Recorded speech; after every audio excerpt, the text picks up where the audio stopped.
শুভ সকাল বন্ধুরা, কেমন আছো সবাই? আশা করছি ভালো আছো, আর আমিও খুব ভালো আছি। আর সকাল সকাল দেখো আমি অনেক পদের ফল নিয়ে বসে পড়েছি। আছে এখানে শসা, আপেল আর মৌসুমী, যেহেতু অনেক দিন ধরে পড়ে আছে, মানে 5-6 দিন ধরে আমি খাচ্ছি না। তাহলে আমি যাই হয়ে যাক, আজকে সকালবেলায় খেয়ে নেবো, তারপর যা হবার হবে। তো এদিকে আমি ভাত বসিয়ে দিয়েছি, মা গিয়েছে বাজারে। আর এদিকে দেখো বড় মামা আসছে, মিষ্টি নিয়ে আসছে আর কতগুলো তাল নিয়ে আসছে, আর এদিকে মাছ নিয়ে আসছে। তো ভাতটা নামিয়ে এইদিকে মাছগুলো কেটে আমি মানে তোমার মা মাংস আনবে, সেই কারণে আমি রসুন পেঁয়াজ ছুলে মশলা রেডি করছি। কারণ মা আসবে, সেই ভরসায় বসে থাকবো কখন আসবে, নিয়ে আসবে কি না আসবে না। যদি না নিয়ে আসে তারপরে তো অন্য কিছু করাই যাবে, তাই না? তো এদিকে আমি মাছগুলো কেটে ধুয়ে নিয়ে আসলাম। আর এদিকে দেখো মা চিকেন নিয়ে আসছে, আর চিকেনটা কেমন লাল লাল। যাই হোক, আর এদিকে দেখো আমার ভাত রান্নাও হয়ে গেছে, মানে কত কাজ একসঙ্গে করে ফেলেছি। তারপরে এইদিকে আমি তোমার পেঁয়াজ রসুন আদা সব কিছু কেটে ঠেতে এখন মাংস কাটছি। কারণ আমাদের বাড়িতে আমার বাবা যখন ভালো ছিল তখন বাবাই কাটতো, তারপরে মানে কেনা মাংসই কাটা মাংসও নিয়ে আসে, তবুও তো বাঁচতে হয়, দেখতে হয়, তাই না? আর এই কাজটা কেউ করবে না, না মা করবে না দাদা করবে।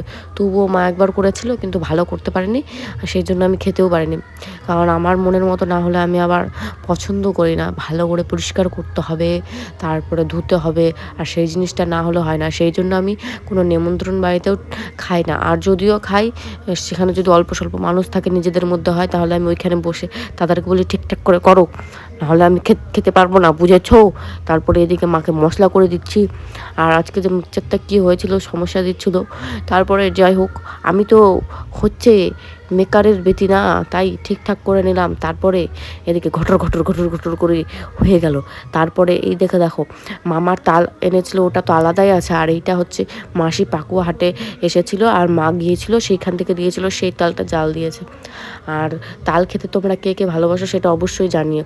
আর এই বলতে বলতে করতে করতে দেখো এদিকে মায়ের মাংস কষানো হয়ে গেছে, আর আমি বসেও পড়েছি মাংস নিয়ে খেতে। আর এদিকে দেখো লাল লাল ঝোল, মাছ তো আমি খাই না, যেহেতু চিকেন খাই, সেই জন্য তো ওইটুকু বাটিতে চিকেন নিয়েছি।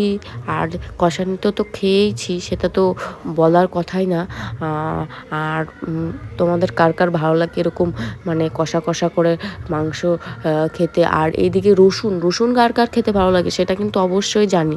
আর আমি এদিকে চিকেন দিয়ে মুড়ি খেতে খেতে এদিকে মামা তাল এনেছে, ওই তালটা গোলানো মানে শুরু করে দিয়েছে।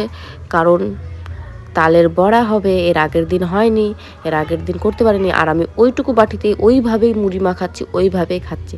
তাহলে ভাবো আমি কতটা খারাপ মানে মেয়ে। একটা বড় বাটি নিলেই হয়ে যায়, তা না, মা বকছে সেই কারণে আমাকে।